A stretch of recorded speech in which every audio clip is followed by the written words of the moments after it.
Hello students, today we'll be discussing the role of opposition in Indian politics.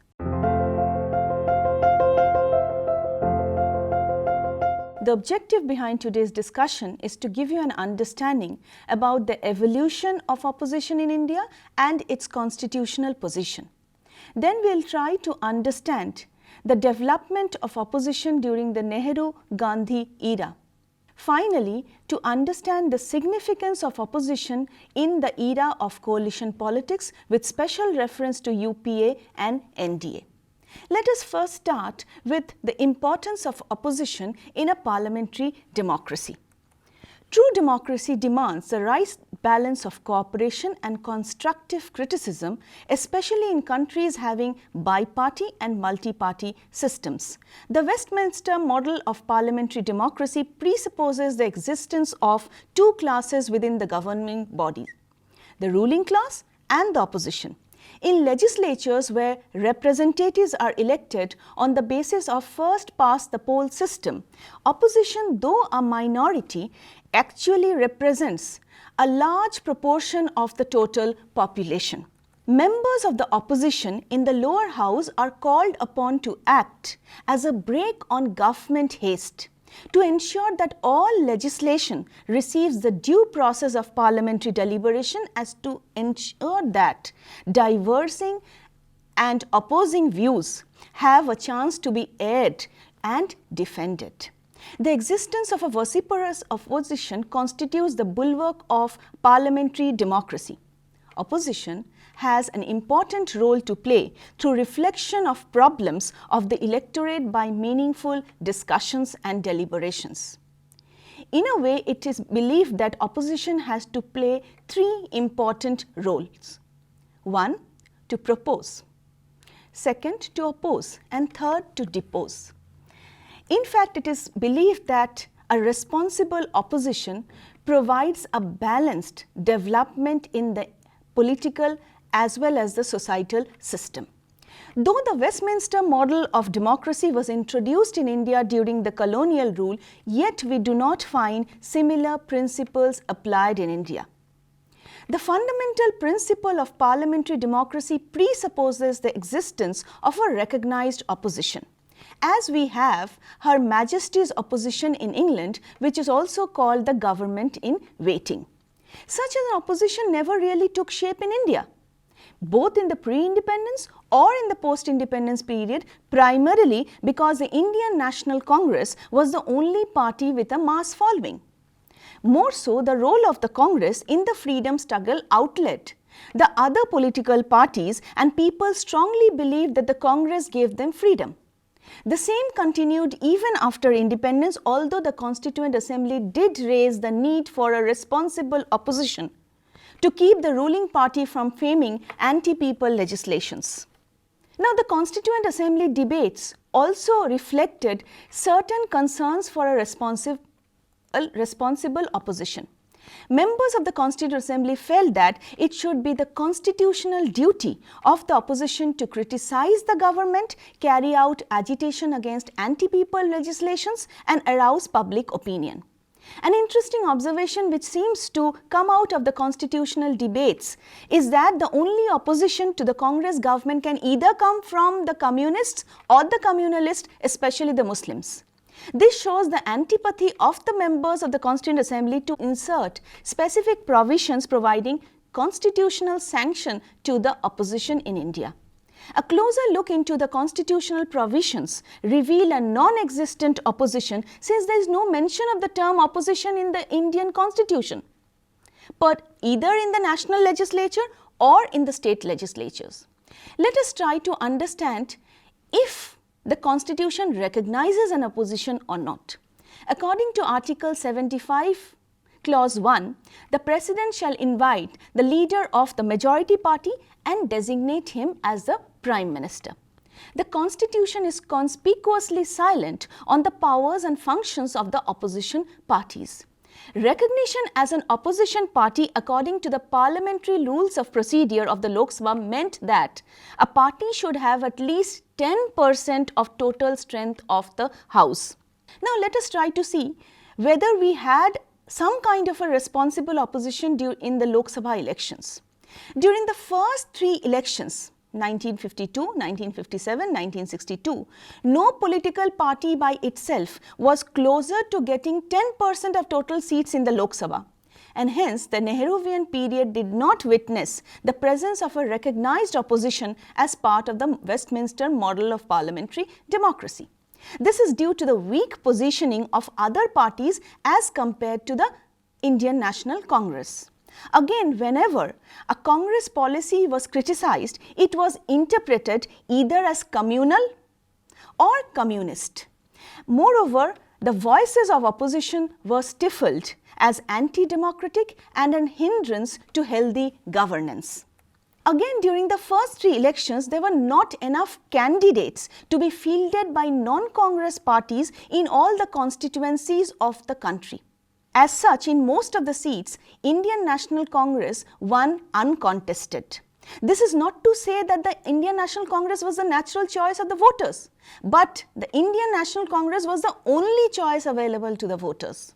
Again, after the first Lok Sabha elections, opposition parties realized that unless like-minded parties coalesced, there was little chance of being recognized in the opposition benches inside the parliament, let alone opposing the Congress.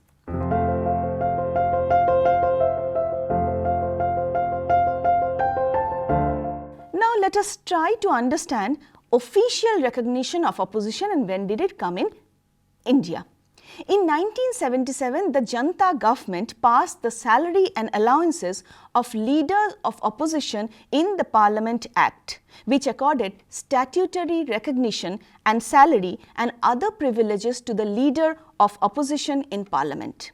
The term opposition was defined quite late in the legislative history of India, as late as 1977 in the Salary and Allowances of Leaders of Opposition in Parliament Act. Section 2 of the Act defined clearly and unambiguously who the leader of opposition in Parliament can be and explained the procedure for identifying the leader of opposition in Parliament in both houses. The definition says, in this Act, leader of opposition in relation to either houses of parliament meant that member of the Council of States or of the House of the People, as the case may be, who is for the time being the leader in that house of the party in opposition to the government, having the greatest numerical strength and recognized as such by the chairman of the Council of States or the Speaker of the House of the People, as the case may be. This definition clause of the 1977 Act does not mention about the 10% membership required. However, the ambiguity has been created from the General Direction 121, Conditions for Party or Group Recognition of the Speaker. Direction number 121 clause C stipulates 1/10 of the total number of members of the House as a requirement for the recognition of a party or group as opposition in Parliament. Here also it should be noted that the direction is related to the recognition of a party in the House and not related to opposition. Nonetheless, the position of recognition of parties according to directions of 120 and 121 had substantially changed after passing the 10th schedule of the Constitution, which is also referred to as the Anti-Defection Act of 1985 and the Representation of People Amendment Act 1988. Let us start with the first official opposition in India. In 1967, the Speaker of the Lok Sabha for the first time recognized a party as an official opposition. And interestingly, the first opposition party came from within the Indian National Congress. With Congress O organization, there being no ideological distinction between the ruling party and the opposition.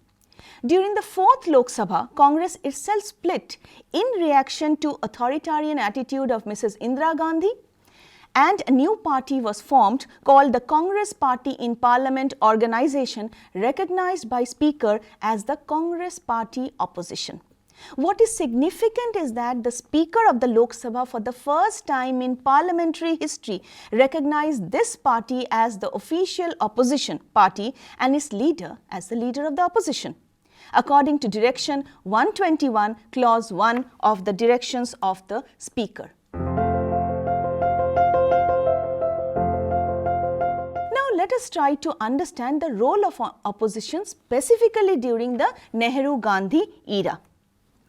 Now, the first general election of 1952 happened to be a gigantic exercise reflecting the political consciousness of the illiterate majority in the country. The Congress party gained 364 of the 489 elected seats, and because of its long association with the freedom struggle, opened up its doors to diverse groups and communities, accommodating all conflicting interests also. Even though left parties like the Communist Party of India played an important role, but it was not towards the last 2 decades of colonial rule only, mostly to give support and recognition to the workers and peasant movements. Socialist factions like the Congress Socialist Party, however, worked within the Congress. No party could secure 1/10 of the total number of seats, and as such, there was no recognized responsible opposition in the first Lok Sabha. The only party which came second, albeit nowhere close to the Congress, was the Socialist Party, which secured just 12 seats.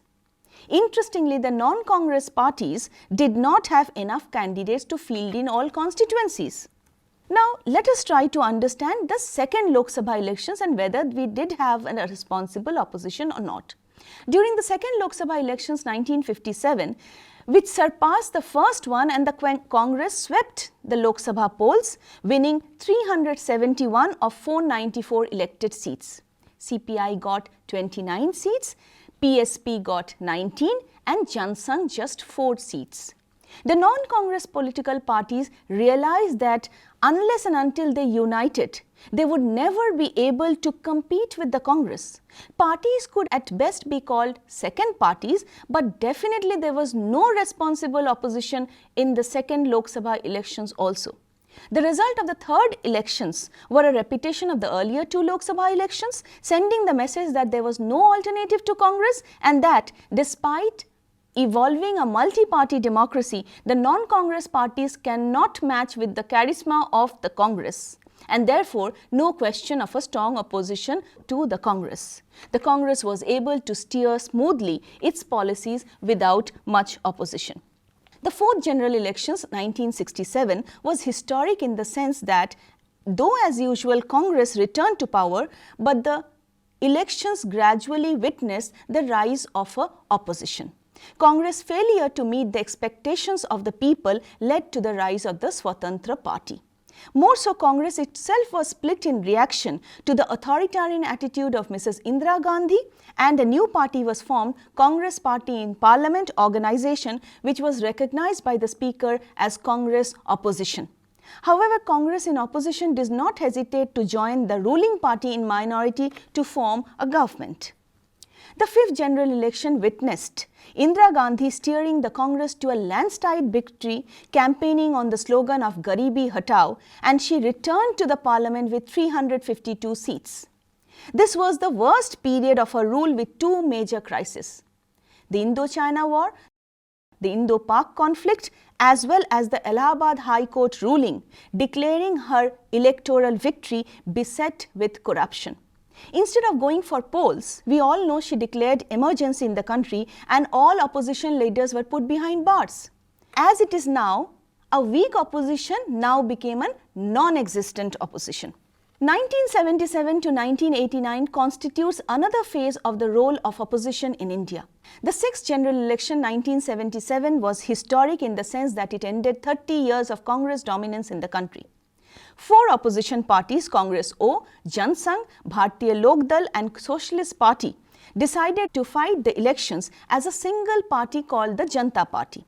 The people founded an alternative, and the Janata Party took full advantage of the unpopular rule of the Congress introduced during emergency. The Congress, which was so long in the government, now took the role of opposition. However, the Janata government could not steer the government for 5 years, and because of inner party factionalism, ideological clashes, in 1980 the Congress came back to power with a landslide victory. After the assassination of Mrs. Indira Gandhi in 1984, the Congress got the sympathy of the electorate and once again returned to power with 404 seats, leaving a weak trail of opposition in the country. However, in the next elections of 1989, the Congress could wrest power, but its seat share has considerably declined and the Janata Dal formed the government with 143 seats. Thus, contrary to popular belief, opposition was gradually emerging in the country post 1989, but please note students, it was not a natural offshoot of parliamentary government in India.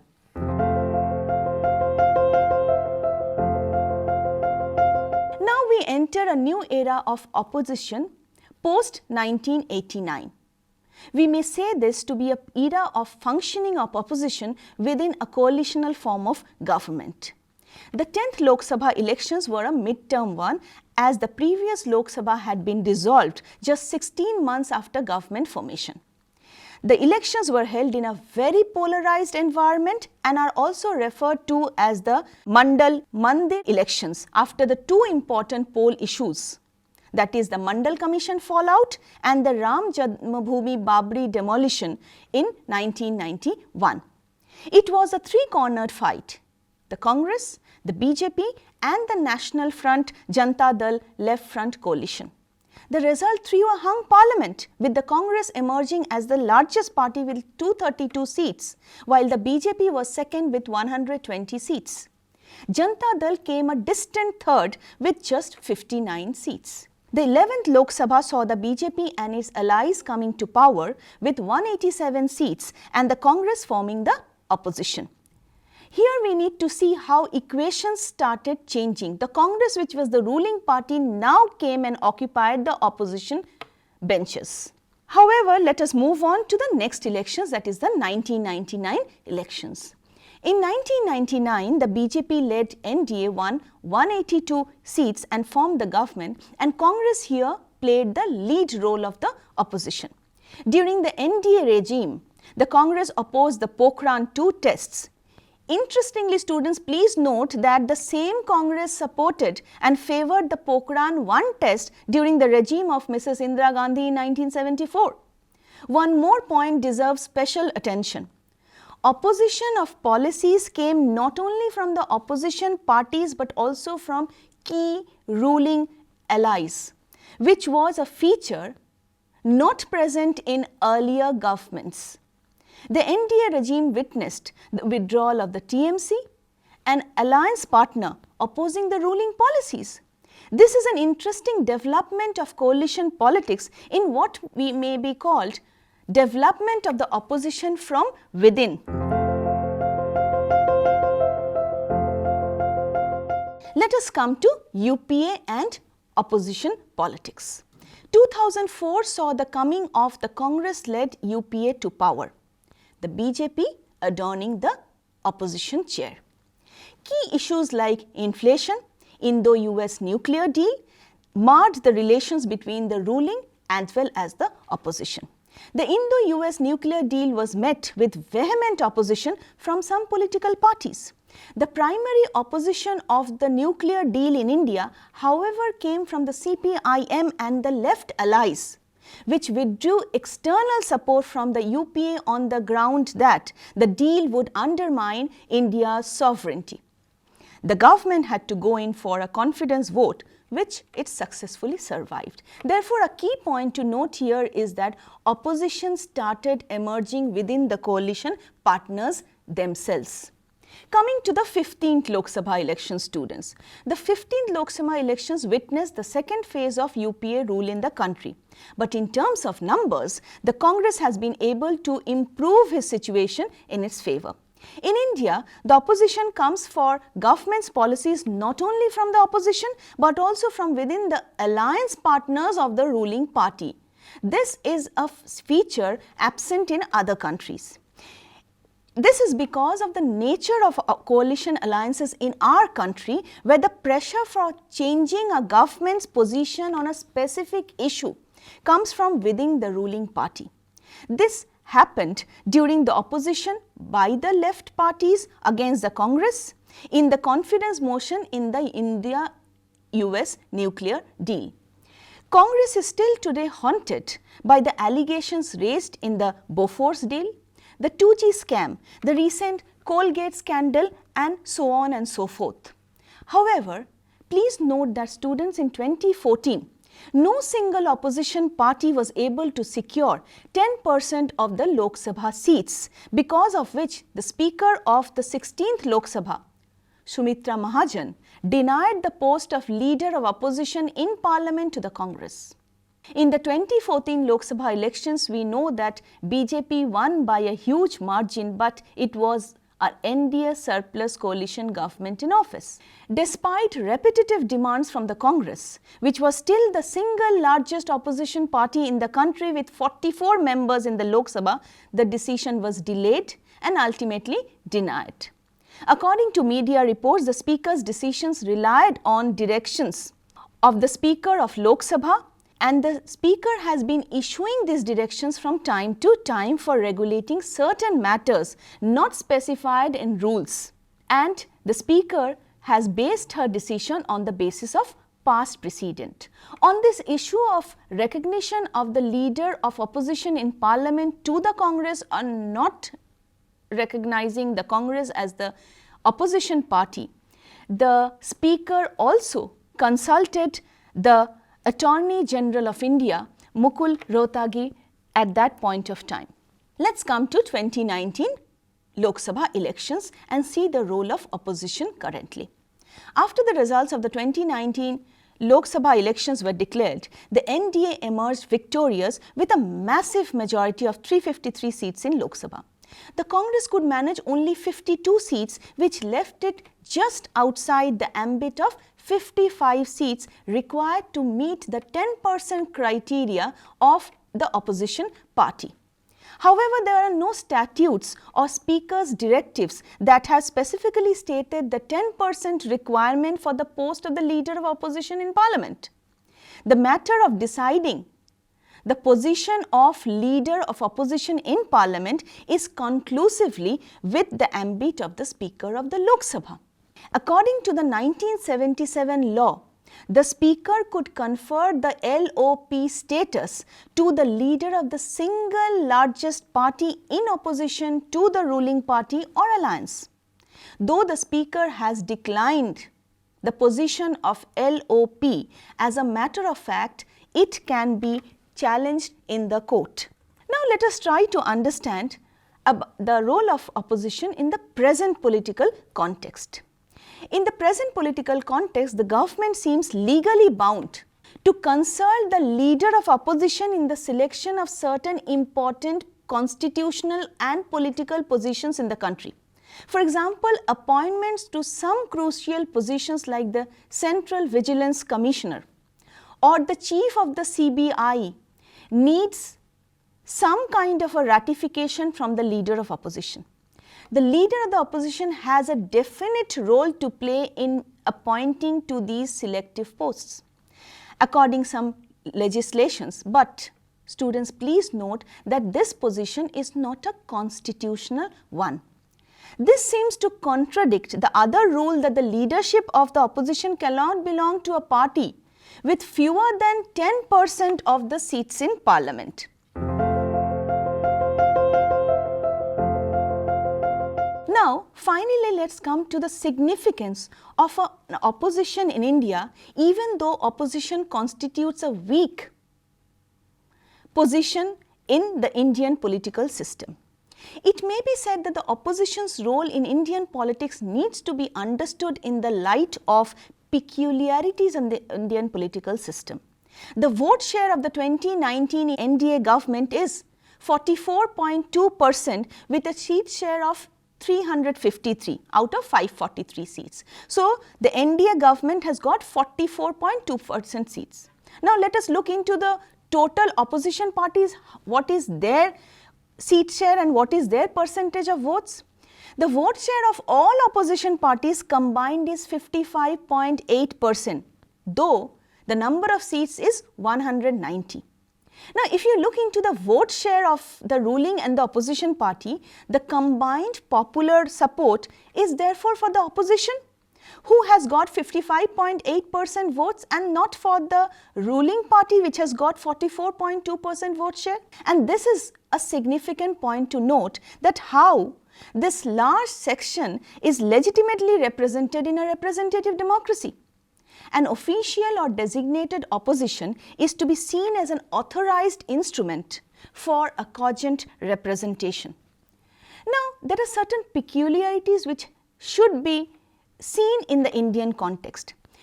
The parties may join an opposition alliance or a ruling alliance depending on opportunistic concerns. In the absence of rigid ideologies, there is no constraint to forming of alliances in India, left, right or centre.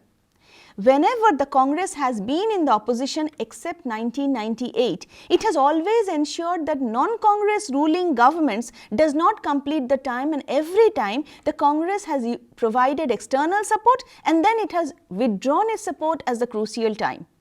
And every time after such withdrawal from the Congress had returned to power with a greater majority. Now, we need to understand that a weak opposition or not, opposition is indispensable for the functioning of a democracy. A powerful opposition is necessary to check the power of the ruling class, as dissent is extremely important for mature democracies to function.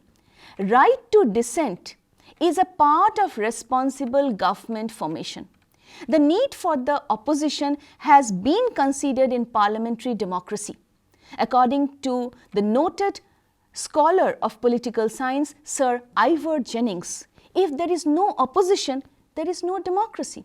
According to another constitutional expert, Lowell, the constant presence of a recognized opposition and the existence of a party in opposition with a program within limits of possible public opinion is a bulwark against tyranny, not only of a despot but also of a fanatical majority.